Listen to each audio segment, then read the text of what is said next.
तो काबुल में किस तरीके की दहशत है उसको लेकर न्यूज नेशन लगातार आप तक हर अपडेट पहुंचा रहा है। यूएन के दफ्तर के बाहर हमारे सहयोगी विद्यानाथ झा हैं। सीधा रुख करते हैं यूएन दफ्तर का अपने सहयोगी विद्यानाथ झा। विद्यानाथ झा, बहुत बहुत शुक्रिया अनुराग। यहाँ पर हम मौजूद हैं यूएन दफ्तर के बाहर और तस्वीर सबसे पहले मैं अपने दर्शकों को दिखाना चाहता हूँ। देखिए, एक कतार में लोग यहाँ पर खड़े हैं और इधर से मैं अपने कैमरा पर्सन को कहूँगा कि यहाँ से दिखाना शुरू कीजिए। और दूसरी तरफ तक, जहाँ तक नजर जाती है इस सड़क पर यूएन दफ्तर के बाहर, आपको अफगानिस्तान के लोग दिखाई देंगे। ये तमाम वो लोग हैं जो अफगानिस्तान में इस वक्त मौजूद नहीं हैं, लेकिन अफगानियों के लिए एक अलग तरह की लड़ाई लड़ रहे हैं। दरअसल इस वक्त अफगानिस्तान में और काबुल में जो माहौल है, उससे न सिर्फ अफगानिस्तान में मौजूद लोग परेशान और तड़प रहे हैं बाहर निकलने के लिए, बल्कि बाहर जो लोग मौजूद हैं वो ये कह रहे हैं कि अफगानिस्तान में जो प्रताड़ना उनको सहने को मिल रही है, उनके परिवार के लोगों को, उनके पहचान के लोगों को जो प्रताड़ना सहने को मिल रही है, उसके बाद अब उनकी मांग ये है कि उन्हें अलग अलग देशों में शरणार्थी का दर्जा मिले। और इसी के लिए यहाँ पर बड़ी संख्या में देखिए महिलाएं हैं, छोटे छोटे बच्चे हैं, सब हाथ में अपने बैनर पोस्टर लेकर आए हुए हैं। We can not endure to accept abstract death. ये छोटे बच्चे के हाथ में जो एक पर्ची है उसमें लिखा हुआ है we are not criminals, we are refugees. ये तमाम बैनर पोस्टर और हाथ में ये मैसेज है, we are not criminals, we are refugees. तो ये देखिए, दरअसल ये मैसेज ये है कि जो लोग बाहर रह रहे हैं उन लोगों को भी संरक्षण मिलना चाहिए, उन लोगों को पढ़ने लिखने और काम के लिए मौका मिले और आज़ादी मिले। इसलिए जी ये देखिए, एक तस्वीर इधर की तस्वीर जरा दिखाइए। यहाँ पर जो बैनर पोस्टर लगे हुए हैं, दरअसल जिस तरीके से तालिबान ने अफगानिस्तान पर कब्जा किया है और वहाँ की जो तस्वीरें अब सामने आ रही हैं, उसके बाद जो अफगानिस्तान से बाहर रहने वाले अफगानी हैं वो सभी परेशान हैं। उनकी आंखों में आंसू देखे जा सकते हैं। मैं जब यहाँ पर घूम रहा हूँ, लोगों से बात करने की कोशिश कर रहा हूँ, तो मैं देख रहा हूँ कि बहुत सारे लोग ऐसे हैं जो आंखों में आंसू लिए हुए परेशान हैं। क्या आप हिंदी समझती हैं? Can you speak Hindi? No, sorry. Where you come from and what you want? You can talk with. देखिए, दरअसल जी Sorry. We are Afghan. We get out here. John. You're nothing before. आप उनसे बात करेंगे, कार्ड पहना है। आप अच्छा, तो देखिए ये लोग हैं जो ठीक से भाषा तो नहीं समझते हैं, लेकिन मैं आपको दिखाना चाहूंगा लगातार यहाँ पर प्रदर्शन हो रहा है। और दरअसल ये लोग कोशिश क्या कह रही हैं आप लोग? हम अदालत चाहेंगे, यूनिसेफ के लिए मदद चाहेंगे, काम को इधर से निकालेंगे। कब तक हम बेसरनविश रहेंगे? इधर बेसरनविश, कोई काम कोई मदद हमको नहीं करेंगे। क्या चाहते हैं आप लोग? हमको अदालत चाहिए। अदालत चाहिए, अदालत। अच्छा, ये बताइए, छोटे छोटे बच्चे, आप लोग हिंदी समझते हो? थोड़ा समझते हो। ये बताओ कि अभी अफगानिस्तान में बहुत सारा वहाँ पर हमला हुआ, लोग परेशान हैं, वहाँ पर आपके परिवार के लोग हैं क्या? हमको अदालत चाहिए बस, और हमको सपोर्ट चाहिए, सपोर्ट लेटर बस। किसका सपोर्ट चाहिए? हम यूनिसेफ के हमको सपोर्ट करना चाहिए। हम यूनिसेफ चाहिए, थर्ड कंट्री। अच्छा, क्यों सपोर्ट चाहिए? क्या चाहते हैं आप लोग? We want third country, third country. हमें अलग कंट्री चाहिए, अलग कंट्री चाहिए यहाँ से। अलग कंट्री चाहिए? यस, थर्ड कंट्री चाहिए। हाँ, क्या कह रही हैं बताइए? कुछ नहीं, थर्ड कंट्री चाहिए, थर्ड कंट्री, थर्ड कंट्री चाहिए। अफगानिस्तान तो आप लोगों के पास है? चाहिए, सपोर्ट लेटर चाहिए, और हमको रिफ्यूजीज स्टेटस चाहिए और सपोर्ट लेटर चाहिए। हमको सिर्फ सपोर्ट लेटर चाहिए। कब तक इधर हम बेसरनविश रहेंगे? कोई हमको मदद नहीं करेंगे, हमको बहुत मुश्किल है। अभी मुश्किल जो है वो अफगानिस्तान में जो आपके जान पहचान के लोग रहते होंगे, वो भी कल धमाका हुआ है, वहाँ पर बहुत सारे लोग मारे गए, बहुत सारे लोग मर गए। उधर भी लोग, हमारा आधा इधर है आधा उधर है, कोई सरनविश मालूम नहीं है। सिर्फ हमको अदालत चाहिए और सपोर्ट लेटर चाहिए। अच्छा, ठीक है, चलिए देखिए और कुछ तस्वीरें आपको दिखाते हैं। ये देखिए, यहाँ पर देखेंगे एक पंक्ति में यहाँ पर महिलाएं बैठी हुई है, अफगानिस्तान की महिलाएं हैं। तमाम जो लोग हैं वो अफगानिस्तान के हैं, और एक पंक्ति उधर है जो पुरुषों की है। तो अलग अलग पंक्ति बनाकर बैठे हुए भी हैं ये लोग और खड़े होकर प्रदर्शन कर रहे हैं। लगातार आवाज़ इनकी समझ में आ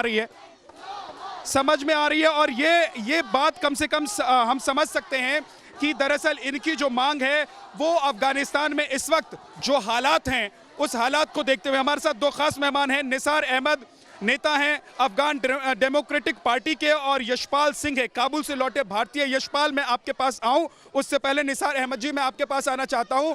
निसार जी देखिए, बड़ी संख्या में यहाँ पर लोग मौजूद हैं, हम तस्वीरें लगातार दिखा रहे हैं, और ये लोग कह रहे हैं कि काबुल में जो हालात हैं उसके बाद ये काबुल जाना नहीं चाहते हैं, ये अफगानिस्तान नहीं जाना चाहते हैं। अभी इस वक्त काबुल की स्थिति इतनी डरावनी है कि वहाँ की तस्वीरें ही डरा दे रही हैं।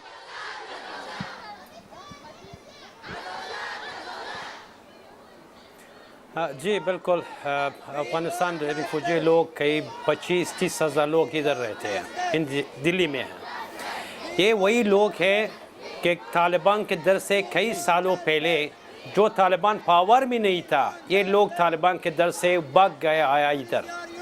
मैं सोचता हूँ कि ये प्रोटेस्ट जो हो रहा है, इस प्रोटेस्ट में कुछ नहीं होता है। यूएनएचसीआर जो अभी आप उसका तस्वीर दिखा दिया, यूएनएचसीआर अफगानियों के साथ एक खिलवाड़ करता है, एक फ्रेब करता है अफगानियों के साथ। दुनिया इस तरह एक फ्रेब करता है। मैं कई 5-4 साल से लगातार ये नारे लगाता हूँ कि यूएनएचसीआर अफगानियों के साथ ज्यादती कर रहा है, यूएनएचसीआर के साथ अफगानियों के साथ जुल्म कर रहा है, किसी नहीं सुना। अभी भी इसी प्रोटेस्ट से यूएनएचसीआर फायदा होता है। क्यों? यूएनएचसीआर इसी प्रोटेस्ट के जरिए इंटरनेशनल डोनर से वियना जो यूएनएचसीआर का सेंटर ऑफिस है या जिनेवा से फंड मांगता है, पैसा लेता है, और वो पैसा अफगानियों तो कुछ नहीं मिलता है। ये प्रोटेस्ट करना फिजूल है। मैं बस ये प्रोटेस्ट खत्म करना चाहता हूँ। और एक अफगानिस्तान के इतने सारे लोग, इतनी बड़ी संख्या में, मैं जरा कहूँगा कैमरा पर्सन को कि आप तस्वीर दिखाइए, इतनी बड़ी संख्या में महिलाओं को मैं देख रहा हूँ, मैं बच्चों को देख रहा हूँ जो सड़क पर आ गए हैं। दरअसल इनकी मांग तो समझ में आती है, सवाल ये है कि आप उस यूएस से मांग कर रहे हैं, हाँ। आप उस देश से मांग कर रहे हैं जिस देश ने आपको अधर में छोड़ दिया। देखो, हमारा लोग बहुत परेशानी की वजह से वो अपनी बातें खोल के नहीं बता सकता है। मैं हिंदुस्तान सरकार से एक रिक्वेस्ट करता हूँ, मैं 3-4 साल से लगातार ये नारे लगातार दिया है। यूएनएचसीआर करीब 40 साल से इधर रिफ्यूजी है। सब रिफ्यूजी को डराता था कि अपनी आवाज़ मत निकले कि आपका केस ख़राब हो जाता है। इसी डर की वजह से अब तक किसी के हिम्मत नहीं था। पहले शख्स जो हिंदुस्तान के अंदर मीडिया के सामने आया, आवाज़ उठाया, मैं था। सब अफगानियों को पता है, मैं आवाज़ उठाया। हो सकता है मेरा केस भी बंद हो चुका था। मैं 5 साल पहले आया इंडिया में इसी तालिबान के डर वजह से। अभी मैं एक रिक्वेस्ट करता हूँ, बार बार रिक्वेस्ट किया है, फिर भी एक रिक्वेस्ट करता हूँ कि ये प्रोटेस्ट हमारा कुछ काम नहीं आता है। यूएनएचसीआर नहीं सुनता है। यूएनएचसीआर अफगानियों के साथ जुल्म करता है, जुल्म किया था, अभी भी जुल्म हो रहा है। अभी भी प्रोटेस्ट से यूएनएचसीआर फायदा उठाया।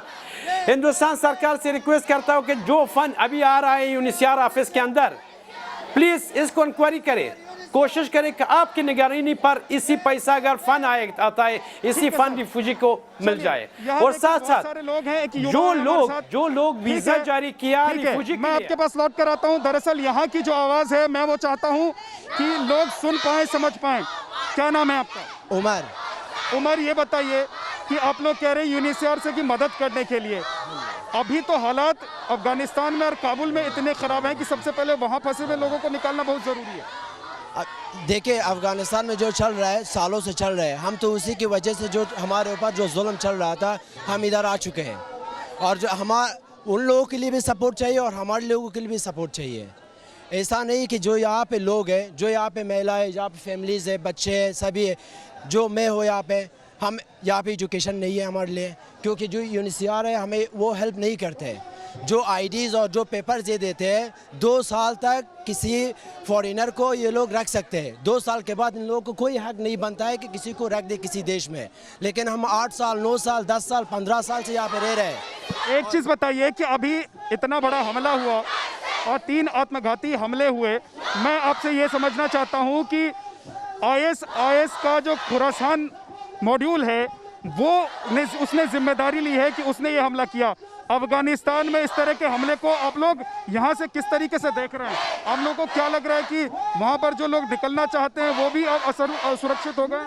ऐसे तो सालों से ये हमले चल रहे हैं, कभी तालिब का, कभी दाइश का, कभी किसी और का, कभी किसी और का। इसके लिए हमारे लिए को हम तो उसके लिए कुछ नहीं कर सकते। ये जो यूनाइटेड नेशन ऑफिस है, इस चीज़ को देखना चाहिए। कौन से मुल्क में 40 साल 50 साल से इतना लड़ाई चल रहा है? किसी भी मुल्क में नहीं है। सिर्फ अफगानिस्तान ही क्यों? हम इस धरती पे रहते हैं, हमें कोई हक ही नहीं है। सभी हमारे मारने के लिए निकल गए। ठीक है, चलिए ठीक है। बच्चे, आपका क्या नाम है? ज़हरा। जाना, कब से आप इंडिया में हो? 4 साल। 4 साल हो गए। अभी अफगानिस्तान में कोई है आपका? हाँ। कौन है? कोई नहीं है अफगानिस्तान में। हमारा कोई नहीं है अफगानिस्तान में। अच्छा, पढ़ाई करते हो? हाँ। करते हो। अभी आप हाथ में ये जो लेके खड़े हो, ये क्यों लेके खड़े हो? क्या? ये हाथ में जो ये लिखा हुआ है अपने, we are not criminals, we are refugees, ये क्यों लेके खड़े हो? क्योंकि वो नहीं पता है मुझे। आपको नहीं पता, लेकिन देखिए ये छोटे छोटे बच्चे हैं जो इस पूरी जो प्रदर्शन है इसमें शामिल हैं। क्या नाम है आपका? नौजनीन। आप लोग यहाँ पर क्यों इतना प्रदर्शन कर रहे हो? इतना क्या है? हमारा ना जो रीज़न है behind this one, because we don't have access to education, first of all, and second of all, the UNICEF do not send us to foreign countries. It's been 12 years for so many people, and it's been more than 30 years even. They are living here, but still they don't have even a refugee card, and they don't have even a certain future. Their future is uncertain, so that's why we are here. Yashpal Singh हमारे साथ हैं जो काबुल से लौटे हैं। यशपाल, देखिए बहुत सारे लोग आप जैसे खुशकिस्मत हैं जो काबुल से लौट आए हैं और वो ये समझ रहे हैं कि अब उनकी ज़िंदगी बच गई है, लेकिन अभी भी वहाँ बहुत सारे ऐसे लोग हैं जो फंसे हुए हैं, जो मजबूर हैं, जो निकल नहीं सकते हैं। वहाँ के हालात के बारे में आप क्या बता सकते हैं हमारे दर्शकों को? वहाँ अभी हालात कैसे थे जब आप निकल रहे थे? वहाँ से निकलते हुए आप लोगों को कैसे कैसे मदद मिली और कैसे आप लोग निकल पाए? एयरपोर्ट के लिए तो मैं अर्ली मॉर्निंग में निकल गया था, और जब जो एयरपोर्ट का जो मेन गेट था वो तो बिल्कुल बंद था। तो हम लोग जहाँ पे नाटो का स्कर्ट वगैरह सभी जाते हैं, तो हम लोग 89 लोग थे। तो जब 89 लोग काफी जब वहाँ पर पहुंचे, लेकिन हम लोग क्राउड में फंस गए। किसी तरह से हम लोग एक साइड में रहे और 3-4 घंटे जब हम खड़े रहे तो वहाँ से हमने बहुत कोशिश की अंदर जाने, कामयाब नहीं पाए कि इतना ज्यादा क्राउड था, लोग एक दूसरे के ऊपर चढ़ रहे थे और क्राउड कंट्रोल करने जो ब्रिटिश आर्मी और आपका तालिबान जो था वो ब्लैंक फायर कर रहे थे, जिसकी वजह से कभी भी भगदड़ मच सकती थी। तो हम साइड में खड़े हो जाते हैं, जब सिचुएशन नॉर्मल होगी, कुछ होगा तो मौका देखेंगे तो हम लोग अंदर जाने की कोशिश करेंगे। तो इसके बाद हम लोग एक जगह पे जाकर के बैठने के, खाली जगह थी तो उसमें बीच में हम लोग वहाँ पर बैठ के जाकर बैठने के बाद हम लोग 1 बजे तक वहीं पर बैठे रहे। तो बीच में तालिबान के कुछ लीडर्स आए तो उन लोगों ने वो जगह खाली करवाई। तो उन्होंने देखा कि क्राउड कंट्रोल नहीं हो रहा, तो तालिबान ने वो जगह खाली करवाई, तो वहाँ से लोगों को पीछे हटा दिया। लेकिन हम लोग इंडियन थे तो हम लोगों को उन्होंने कुछ नहीं बोला, उन्होंने वहीं बैठे रहने दिया। तो जब जगह वहाँ से थोड़ी देर बाद फिर मैं गया तो वहाँ पे मैंने एक ब्रिटिश सोल्जर से बात की। मैंने उसको बताया कि हम लोग इंडियन है, 90 लोग हैं और हम लोग पीछे भी नहीं जा सकते हैं और हमारी जान खतरा है, अगर हम पीछे जाते हैं हमारी सिचुएशन जो है वो बहुत ज़्यादा खराब है, आप हम लोगों को अंदर बुला लीजिए। तो उसने कुछ देर सोचने के बाद उसने कहा ठीक है आप लोग आ जाइए। तो हम फिर जब हम अंदर जा करके गए तो फिर वो हम लोग को मैरन होटल में ले गया जहाँ कल धमाके हुए हैं, और जो पहला धमाका जो कार धमाका हुआ है उसको एबे गेट बोलते हैं, तो एबे गेट में ही कार धमाका हुआ है कल। तो और जो दूसरे है वो एक्सप्लोजन वो अंदर होटल के अंदर हुए हैं वहाँ पर। तो सिचुएशन तो वहाँ की बहुत ज्यादा खराब है और ऐसे हालात चल रहे हैं तो लगता नहीं है कि सुधरेगी। जी ठीक है यशपाल, आप हमारे साथ बने रहिए। मैं ज़रा तस्वीर दिखाना चाहता हूँ इस वक्त देखिए यहाँ हमें बच्चे भी दिखाई दे रहे हैं, महिलाएं भी हैं, बाकी लोग भी हैं। यहाँ पर स्थिति को आप समझिए, अगर आप समझ सकते हैं कि ये लोग इतने परेशान हैं और इस हाल में हैं कि प्रेग्नेंट महिला भी यहाँ पर मैं देख रहा हूँ कि मौजूद हैं। उनकी आंखों में आंसू हैं, वो लगातार अपने आंसू को पोंछने की कोशिश कर रहे हैं, काबू पाने की कोशिश कर रहे हैं अपनी भावनाओं पर। लेकिन देखिए काबुल में जो हालात हैं, अफ़गानिस्तान में जो हालात हैं, उसने कैसे अफ़गानिस्तान के लोग जो बाहर रहते हैं, जो हिंदुस्तान में रहते हैं, दिल्ली में रहते हैं या फिर दुनिया के बाकी किसी और मुल्क में भी रहते हैं, वहाँ रहने वालों को, अफ़गानियों को परेशान करके इस परिस्थिति ने रख दिया है। आप हिंदी समझती हैं? नहीं। Can you speak Hindi? No. Why are you crying? Why are you crying? बात नहीं कर सकती हूँ मैं भी। बात नहीं कर सकती हैं? अभी इतनी गर्मी है, इतनी परेशानी है और आप इस हालत में, इस स्थिति में यहाँ पर आई हुई हैं, क्या चाहते हैं आप लोग? अदालत चाहती है, हम मजबूर है। प्लीज़ बात नहीं कर सकती हूँ मैं भी। इतनी सारी महिलाएं हैं, इतनी सारी फीमेल्स हैं जो यहाँ पर आके आप लोग प्रोटेस्ट कर रहे हैं, आप लोग यूएनएचसीआर के लिए कह रही हैं, लेकिन मैं देख रहा हूँ कि आप लोगों की आंखों में आंसू हैं। क्या जो तालिबान ने किया है या फिर अफ़गानिस्तान में जो हो रहा है उससे आप लोग परेशान हैं बहुत ज़्यादा? प्लीज़ बात नहीं कर सकती हूँ मैं भी। मैं देखिए ये बात नहीं कर सकती हैं, दरअसल इनकी भावनाओं को भी समझा जा सकता है, इनकी स्थिति और परिस्थिति को भी समझ सकते हैं कि एक प्रेग्नेंट लेडी अगर सड़क पर खड़ी होकर कड़ाके की गर्मी में, और समझिए कि यहाँ पर खड़ा होना मुश्किल है क्योंकि 1 मिनट भी अगर आप यहाँ पर खड़े होते हैं तो आपके शरीर से पसीना बहने लगता है, लेकिन एक प्रेग्नेंट लेडी यहाँ पर आकर खड़ी है जो अफ़गानियों के लिए, जो काबुल में इस वक्त फंसे हुए लोग हैं, उनके लिए फरियाद कर रही है। और फरियाद ये है कि हमको बचाइए, फरियाद ये है कि हमको, जो हम लोग बाहर हैं अभी अफ़गानिस्तान से, उन लोगों को शरणार्थियों का दर्जा मिले ताकि वो लोग अपना कामकाज कर पाएँ, ताकि वो लोग पढ़ाई लिखाई जो उनके बच्चे हैं उनका करवा पाएँ। सवाल तो कई हैं, लेकिन सबसे बड़ी बात यही है कि अफ़गानिस्तान में स्थिति बद से बदतर हो गई है। हम आपको तस्वीर भी लगातार दिखा रहे हैं कि अफ़गानिस्तान एयरपोर्ट पर जब हमला हुआ, जब अटैक किया गया, उसके बाद वहाँ पर कैसी अफरा तफरी मची और अब वहाँ के हालात कैसे हैं। अब वहाँ के हालात ऐसे हैं कि लोग गंदे नाले में खड़े होकर ये कह रहे हैं कि हमको बचा लीजिए। निसार अहमद हमारे साथ हैं जो कि नेता हैं अफ़गान डेमोक्रेटिक पार्टी के।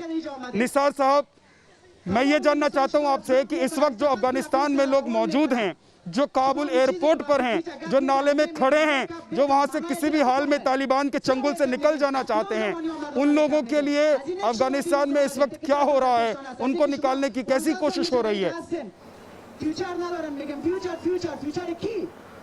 देखो अभी तो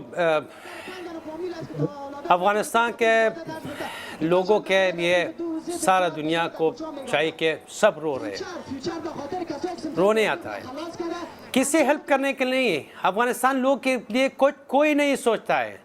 कल एक महशर था, एक क़यामत था, सब कुछ तालिबान के हाथ से निकल चुका था, अमेरिकाई अंदर था, वही अफ़गानी ग्रुप जो दाइश और अफ़गानी ग्रुप के बीच कोई फ़र्क नहीं है। ये बाहर अमेरिकाई अंदर सब अफ़गानिस्तान लोग डर की वजह से निकालने का कोशिश कर रहा था। इसी वजह से कि अमेरिका अपने लोगों को अच्छी तरह निकाला जाए, इसी ब्लास्ट हो गया। सब एक साजिश, बस अफ़गानी का खून अमेरिका के लिए और तालिबान के लिए, दाइश के लिए कोई अहमियत नहीं रखते हैं। इंसान नहीं समझते हमको। देखो अगर टेररिस्ट है, मैं बोलता हूँ, मेरे दिल में बहुत बड़ी घटना हुई है, आज इतना बड़ा हादसा हुआ है, हाँ इतना बड़ा धमाका हो गया, 100 से ज़्यादा लोगों की मौत हो गई। आप लोगों को लग रहा है कि अफ़गानिस्तान में इस वक्त जो हालात हैं उसके लिए पाकिस्तान भी बहुत हद तक जिम्मेदार है, और अगर नासूर कोई है तो वो पाकिस्तान है, वो ISI है या फिर वो संगठन है जो अफ़गानिस्तान में तालिबान को सपोर्ट कर रहे हैं, तालिबानियों के साथ खड़े हो रहे हैं। देखो अगर दुनिया में लोग, अगर दुनिया चाहते हैं कि टेररिज्म ख़त्म हो जाए, पहले सब दुनिया अमेरिका और पाकिस्तान के खिलाफ इकट्ठा हो जाए।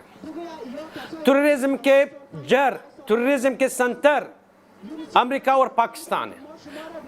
अमेरिका छुप के बैठा है, पाकिस्तान के ऊपर सब प्लानिंग करता है पाकिस्तान है। सारा दुनिया में आज एक और चैनल के साथ इंटरव्यू में मैंने बोला कि अगर दुनिया अमन शांति चाहता है पूरे दुनिया में, आज अफगानिस्तान है, कल इराक था, सूरिया था, कई लिबिया था, कई हर जगह में, कजाकिस्तान में कल ब्लास्ट हो गया। अगर दुनिया के लिए हम चाहते हैं, दुनिया का शांति चाहते हैं, पाकिस्तान का सब दुनिया पाकिस्तान के साथ ताल्लुकात बंद करे। टूरिज्म के सेंटर, टूरिज्म के माँ बाप पाकिस्तान है, पाकिस्तान के साथ सारा दुनिया अगर ताल्लुकात बंद किया तो टूरिज्म खत्म हो जाता है। वरना आज अफगानिस्तान है, कल अल्लाह न करे हिंदुस्तान है। मैं आपके इस बात को सपोर्ट करता हूं कि अगर कोई देश आतंक फैला रहा है तो उस देश को दुनिया से काट देना चाहिए, यानी कि उसको किसी भी तरीके का कोई सपोर्ट नहीं मिलना चाहिए। और अफगानिस्तान में इस वक्त जो हालात हैं उसमें पाकिस्तान का बड़ा हाथ इसलिए है क्योंकि पाकिस्तान के आतंकी संगठन तालिबान की मदद करने के लिए मौजूद हैं अभी भी अफगानिस्तान में।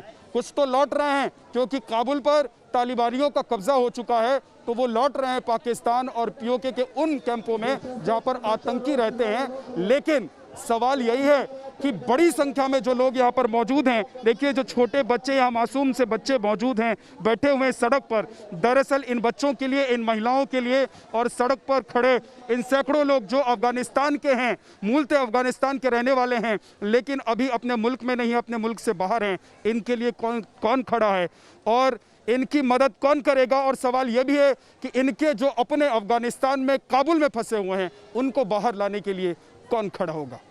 एक छोटा सा ब्रेक, आप देखते रहिए न्यूज़ नेशन।